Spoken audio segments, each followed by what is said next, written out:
Welcome to the Oklahoma City Real Estate Show. I'm here today with Scorpio Tran, prominent investor from Dallas, Texas. Built his portfolio in Dallas and now has moved it to Oklahoma City, bringing with him a wealth of knowledge and advice. He's currently a full-time W-2 employee and investing in the after hours, and has been very successful with that.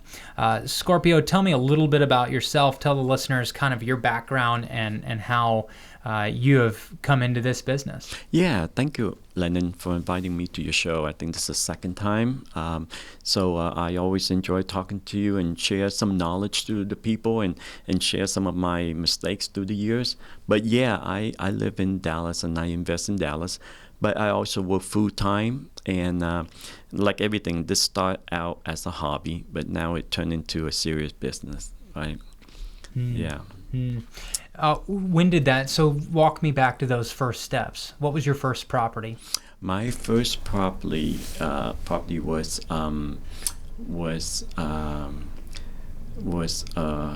very small house in Dallas, right? Really, really cheap. I really didn't know what I'm doing, but I did get my, I decided to, having 4 kids on my own, I figure, being an engineer and I make decent money, but having 4 kids, college tuition is very expensive. So my wife and I knew that we have to compensate our income somewhere, right, for long term.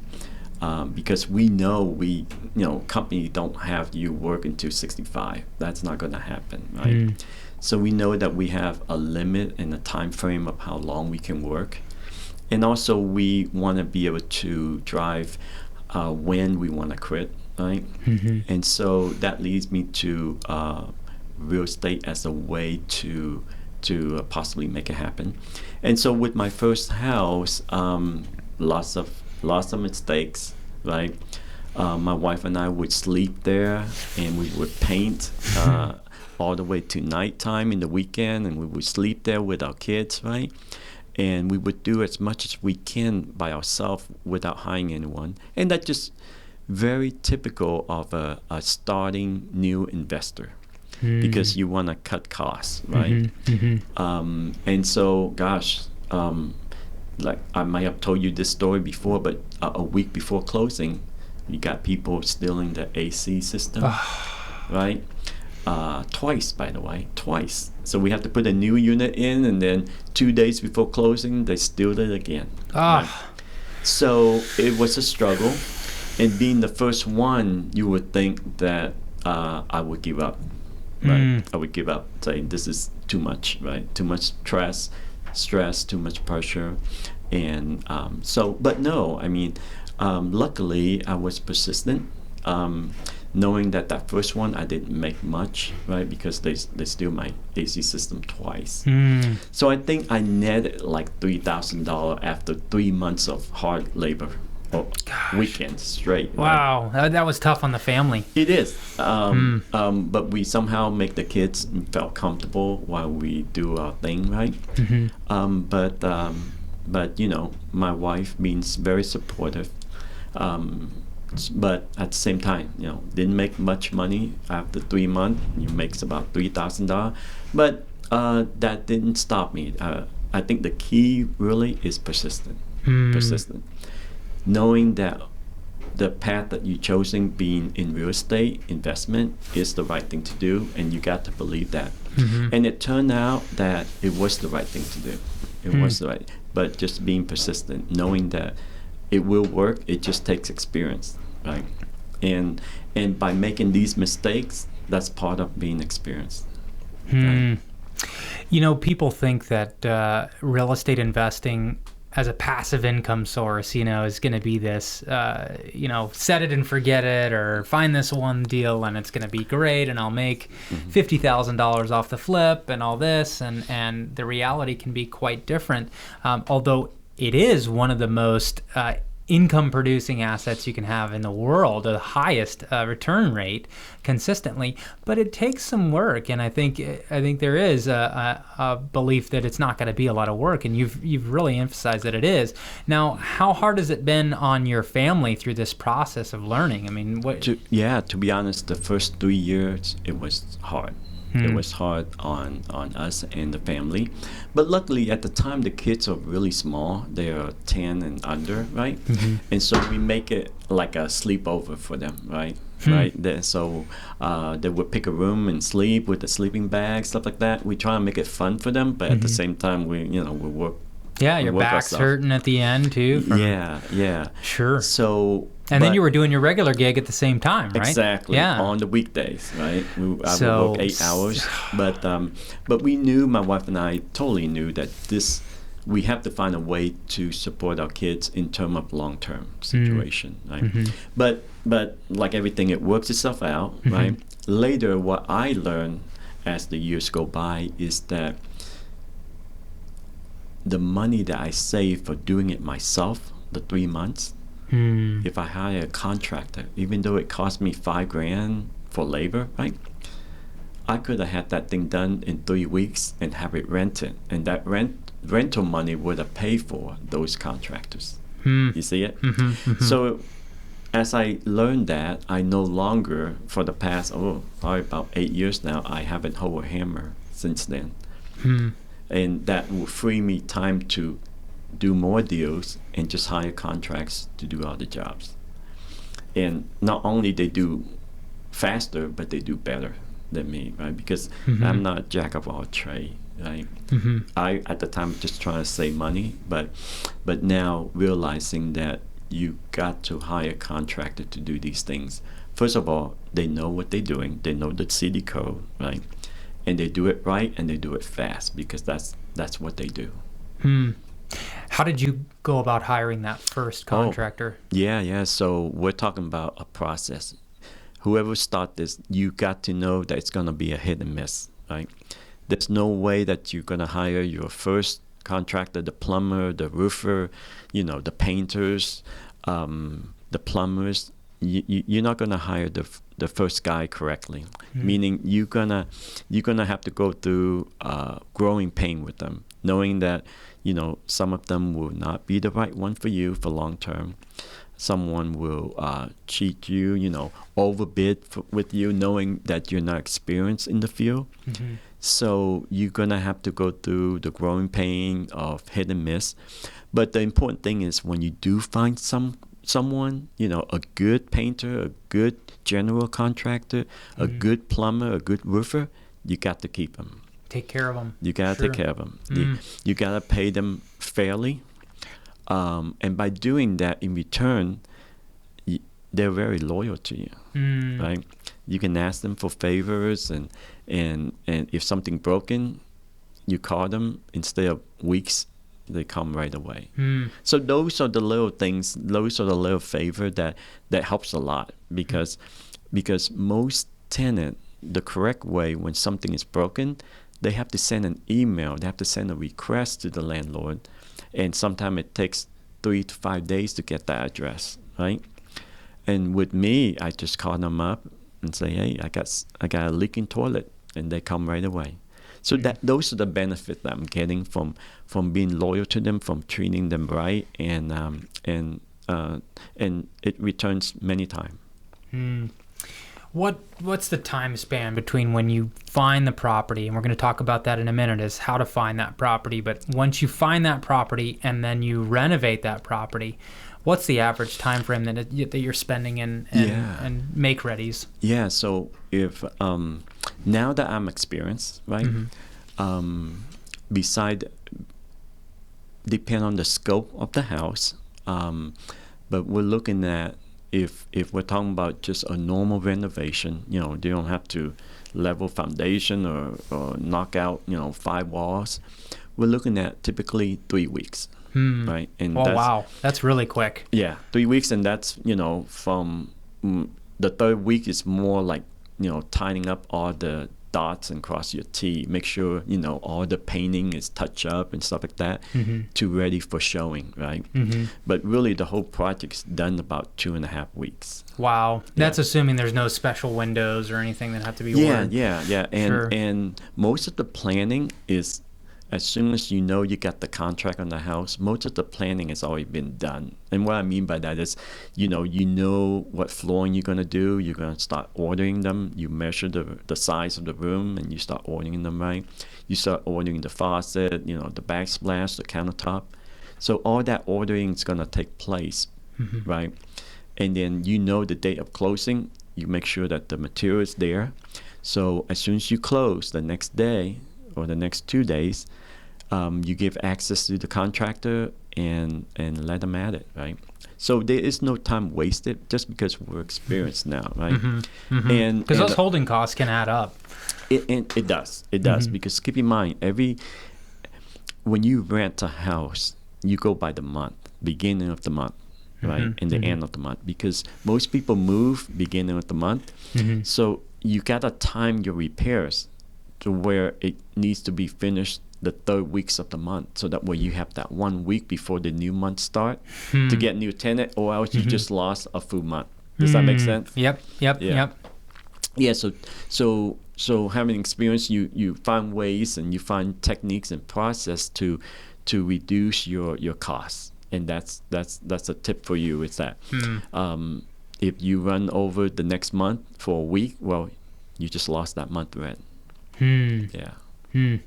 That is an important metric. So keep an eye on the time, and not to mention, a lot of folks are on, investment loans and these kind of things that have interest per day. I mean, every day that they're taking longer, they're paying more interest, and then the quicker they can flip that into a longer term loan or refinance their cash out, the quicker they can also move on to the next property.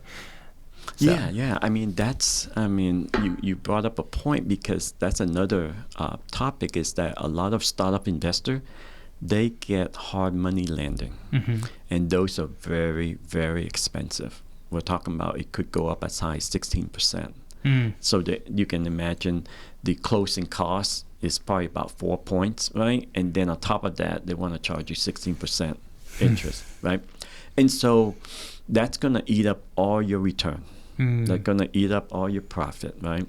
And so I encourage people to get loans from your friends and family, right? Or even use your house for a home equity line of credit, which is perfect. Home equity line of credit, if you can get it, that's my number one choice. Why? Because one, the interest is very low. You're using your own home, right? And you get to deduct it, right? And on top of that, once you use it and you pay it back, guess what? You get to reuse it again and again and again, right? And so that saves you tons of money over doing hard money lending. And when you do a hard money lending, you're going to have to qualify every single property with them. Does that make sense? If you have a line of credit, you don't have to qualify anybody beside yourself, right? It's good stuff. Another option for a lot of our younger investors is what they call life hacking, where they will buy a duplex and live in one side and do a primary mortgage on it, and then live in that other side, as long as the property passes the bank standards originally. So we have several guys in town doing that. Again, that's life hacking is what they call that. So let's talk just a little bit about the hunt, right? So a lot of people have this perception that I'm going to look for 2 weeks and I'll find the perfect house and I'll put an offer in on it and that's it. The reality is quite different. I mean, you close on, I want to say, probably 3 to 4 houses a year now. I mean, but for those 3 to 4 that you close, you've looked at hundreds of homes. Yeah. To be honest, and you helped me with the Oklahoma market, is that once you have experience, once you look at so many houses on the internet, of course, I'm going to give you a picture through Zillow.com. Zillow.com is the best right now to look at the market in any state, right? So I use Zillow.com to look at the market in Oklahoma, and you just study about, where's the area that are hot spot, and which area rents really good and which area is not, right? And so you study those area, and then so therefore, once I study those area, you as an agent don't have to show me that many houses, right? So the 4 houses that I buy per year, I probably only look at maybe about 20 to 25 houses in person, sure. In person, right? To buy those 4, right? Because you already know from the picture and from the neighborhood and the house type and the needs that 2-bedroom, 1-bath, stuff like that. You already know, so you kind of narrow it down to certain houses that you want, right? Yeah. Versus a normal people that want to buy and live, you might have to show them 40 houses before they pick one. Sure. Yeah. Sure. Now, if you had to say your top 3 determining factors in a home that you pick, what would those 3 be? I would say the neighborhood. Number 1, location. Location. And, having said that, you also, I want to point out that you have to study the market. You have to know where being an investor buy and hold, you got to know what's the bread and butter point of the rental, right? Which is, in Oklahoma, would be from $850 to $995. That's the bread and butter rental rate, $850 to $995. In Dallas, the bread and butter would be from $1,100 to $1,300. So having said that, you work backwards. So in Oklahoma, the bread and butter point is $850 to $995. So you literally gonna have to look at houses that you can buy around $50,000 and $60,000, and then put in $15,000, $20,000 repair. So that way your ratio would be very good to rent in that range, because you can rent in that range all day long. But in Oklahoma, once you pass 1,100, it's very difficult, right? That's a magical number, and that has to do with the median income. I mean, those are those metrics when we look at the census, which, by the way, the census is coming up this year. So all the numbers that we've been using up till now will be updated in 2019. So that'll be really great to have that. So location, price. Yeah. So and for its investment, you're going to look at the price range, like I say. Yeah.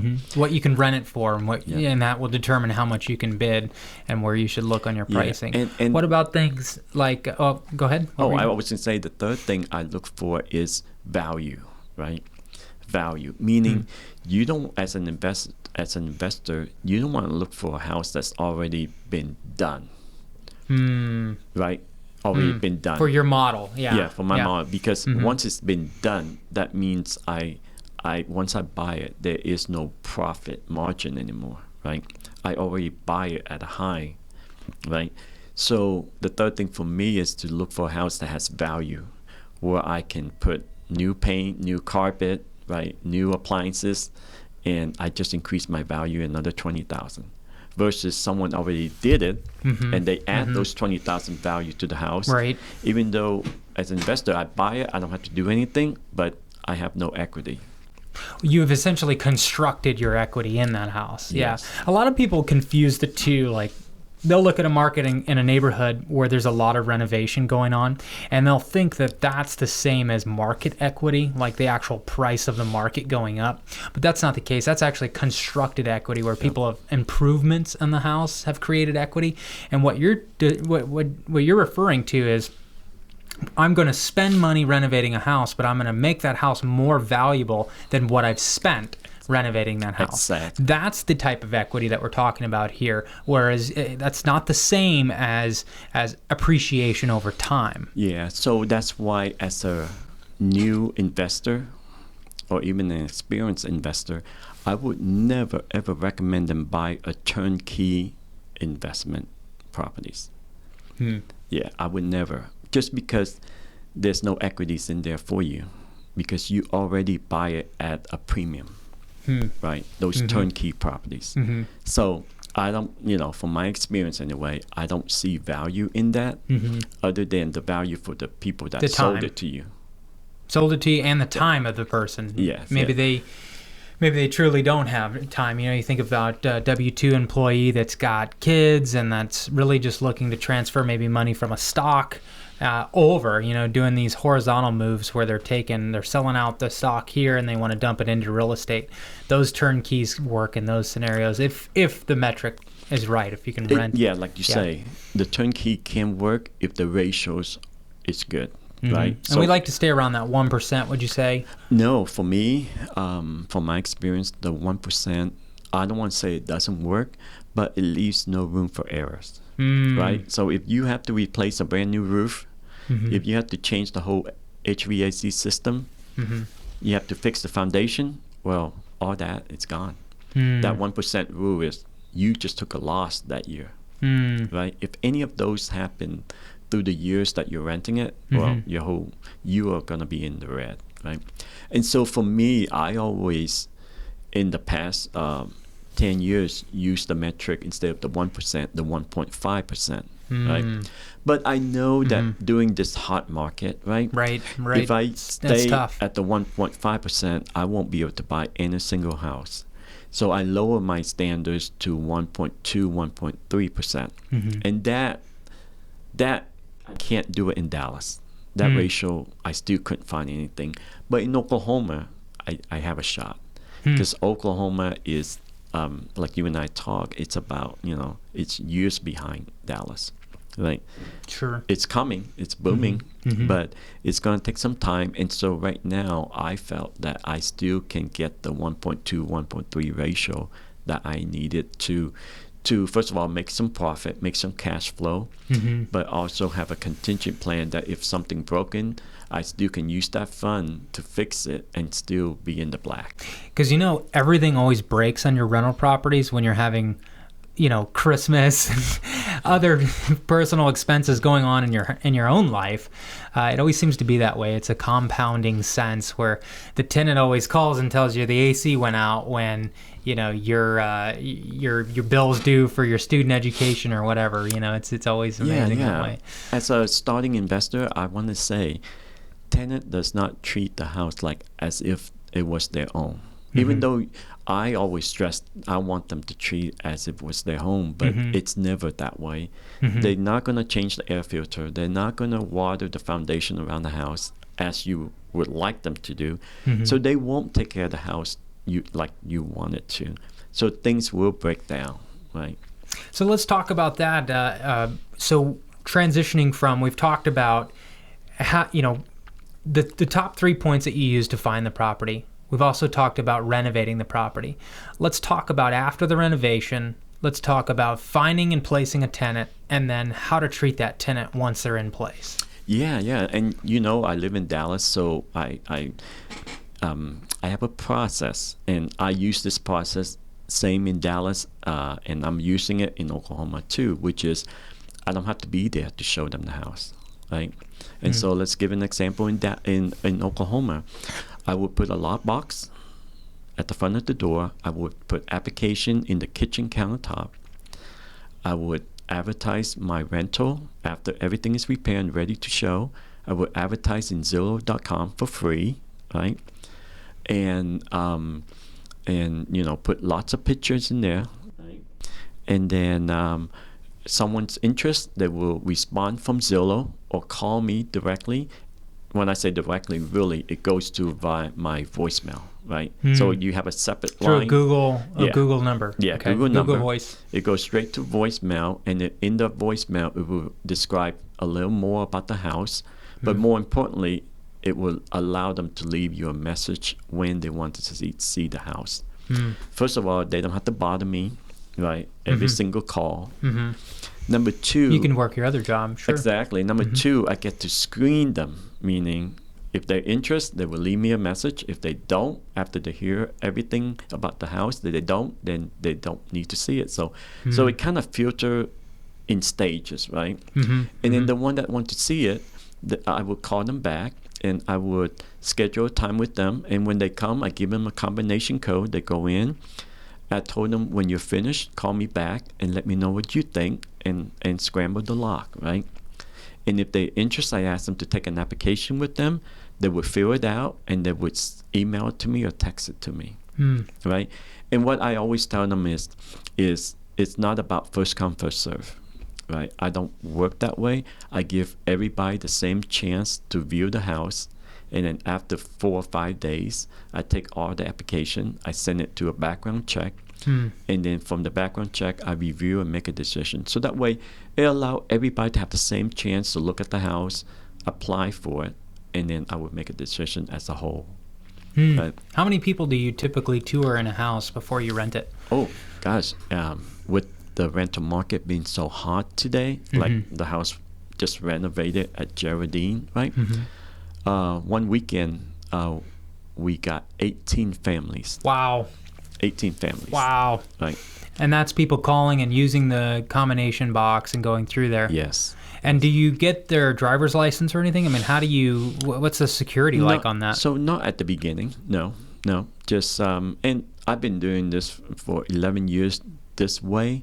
And, most people think, give them combination lock, they're going to steal your appliances and steal stuff. But that never happened, or at least never to me, right? They always lock things up, right? And but it's a great process because that freed me to do other things and work on my full-time job. But also it filtered the people. I think that's the key. And it let me, at my own pace, at my own time, to review the application and decide which one is really best for the house. Right? And let's talk about that for a second. When you mean best for the house, give me your top 3 requirements for a tenant that you found over the last decade is a good tenant. So first of all, I want to say you don't want to discriminate. That's being a landlord. That's the key. You don't want to discriminate. And from my experience, I rent all kinds. Right. The key for me is, which is important to note. If you've got over 10 properties, you're going to be held to the federal non-discriminatory classes of sex, race, family status, and handicap status. If you just have one rental, if you're just renting your primary dwelling, you're not. You don't have to fall underneath that. So if you want to rent out your house, let's say you move to a new town and you rent it out, you're not going to fall underneath that discrimination. But when you start making a business out of it, you bet your bottom. Yep. Those things you have to be careful. Yep. But for me, first, you want to look at that income. That's number one. Make sure that the house you're renting, the income ratio, and the ratio is up to you. I know a lot of people say the rule of thumb is 1/3 of your salary. Right. That's a standard 3 times. But I like to give myself a better chance, or not give myself, but give the tenant a better chance to succeed by having, for me, a ratio of 25%. And the reason for that is you don't want 1/3 of their take-home pay to be towards the rent. You want 1/4 of their pay. Reason for that is so that way it don't put a stress on them, right? It give them more chance to have the fun for things like the holidays, right? Car that's broke down, transmission broke down, Christmas, Thanksgiving, right? Sure. So from my experience, when a tenant has an unexpected expenses, guess what happened?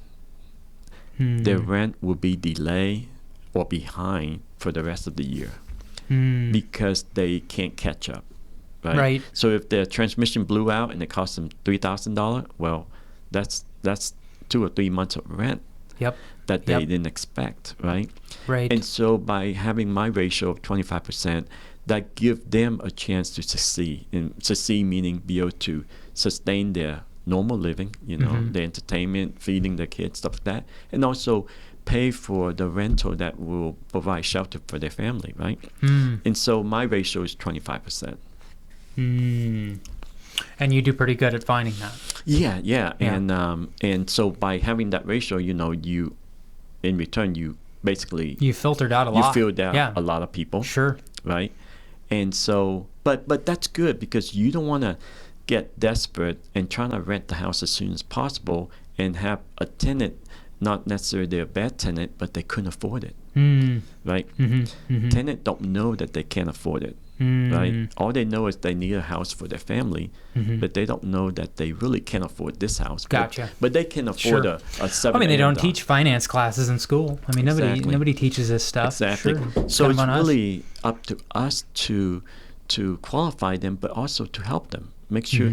And the one that I know that come in and give them their income, I told them, I try to help them. I say, listen, for your income, please look for, a $600 or $700 a month home, because you can't, from your income, you should not. I never find you couldn't, but you should not rent houses that are $1,100 a month. Sure. Right. Even though yes, it's nicer, it's bigger. Sure. But it just will not help you.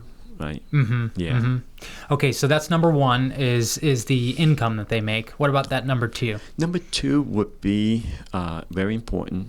A lot of people, especially the beginner investor, they skip this step, is to make them fill out a personal application. Right. In there, and don't make it a 2-page. Make it a one simple page, because people don't like to fill out a whole bunch of paperwork in the beginning. Sure. Right? Yeah, they're like, who are you? I don't even know if I'm going to get exactly. So you want that 1-page application being simple, which is their name, the social security, their driver license, where they live currently, right? Their landlord name, phone number, where they work, how much they make, right? And on the bottom, have they would do drugs and criminals, right? Stuff like that, right? Okay. And at the bottom, essentially, when they sign, they give us permission to send it to a background agency to do their background check, right? And so, which is the credit check plus the background check, right? Exactly. Okay. Exactly. Gotcha. And one of the things for me that works is I don't look for credit scores at all. Well, it's showing me the result of their credit score. But if I look for 700 credit score, right, or 680, they're going to be buying. I'm not gonna find anyone. Right? You're right. Those people will be buying houses and not renting. Right? And so, credit score does not concern me as much as have they been paying their bills? Right? Gotcha. Have they been paying delinquency. their car payment? Yeah, exactly. Because if they're late, some are gonna have delinquency. What's the limit? I mean, what do you Mr. Cable bill, no big deal. But But if they haven't paid their credit cards with a minimum of $30, then you know they're not gonna pay your rent. Right? Gotcha. Right. Gotcha. Okay. And so if it's a history, if it's a pattern, then. Exactly. But if they've got one or two write-offs where medical bills, something like that, I know that's our student loans is another thing that's been keeping people from being able to buy houses. Is they've got this huge student loan debt. That kind of messes with the numbers. Yep, and those two, to be honest, it's that easy. But at the same time, you will find that a lot of people don't qualify. Yeah. And what does that conversation look like when they don't qualify? What do you say?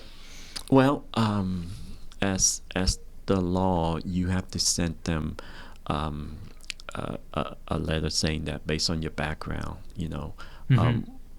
we have decided to pick another family, right? You do not want to go into detail as to why they're not selected, because that goes into the discrimination. Gotcha. Right? Yeah.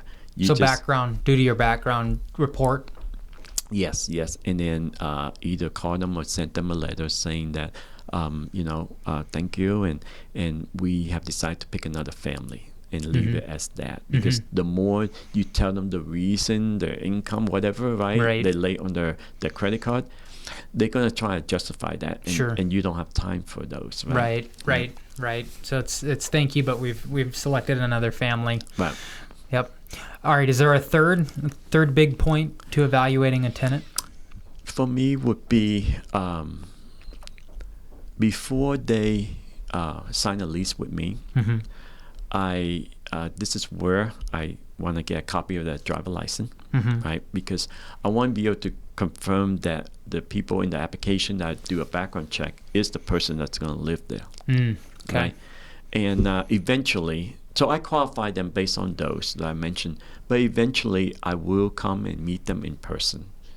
because that's you know me, I'm a people person, so I like to meet You them. meet them before they sign the lease, or I meet them before they sign the lease. okay, so you're kind of meeting them in person with the lease, probably. Yes. So with the lease, I like to meet them in person for the first time. Sometime for the first time. Right? Sure.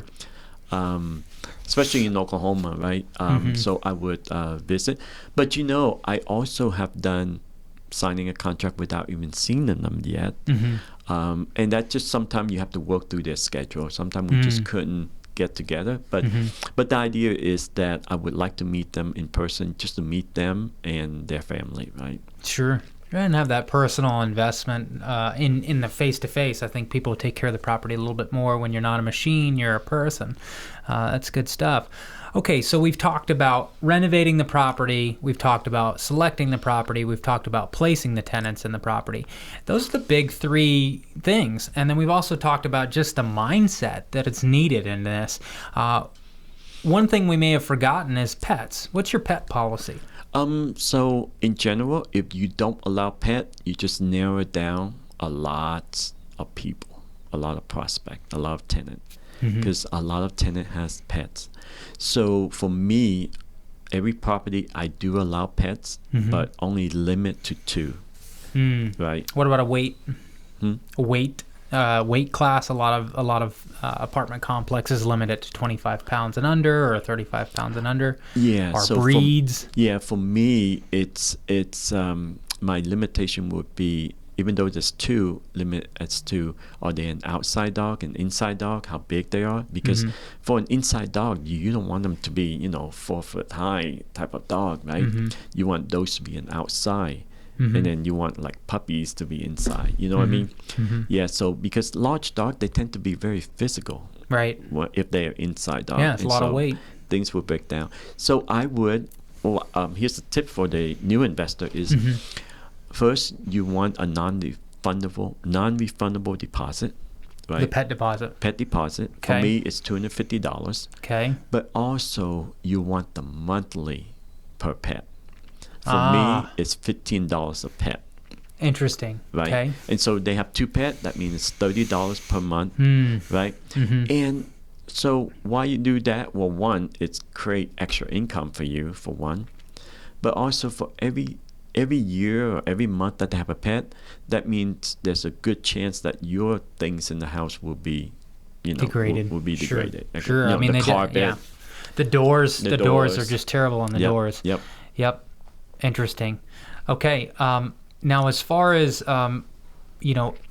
payment methods and this kind of thing, what would you say to a new investor in that department? Yeah, they're gonna find many ways to get the rent, right? Okay. But I have tried mailing it and put the stamps in there, pre-stamp for them. But they will find out, as a new investor, they will find out that you're gonna get 1,001 excuses from tenant why the rent is not there. It's just the nature of it, right? So for me to be stress-free, what I do is when they sign a lease, I will give them a copy of all the deposit slip with all my account information in there. And every month they would just take that deposit slip to a local bank and deposit directly. Right, so there's no mailing through the postal office. There's no reason to be late other than they never show up to the bank, right? And it could be any bank.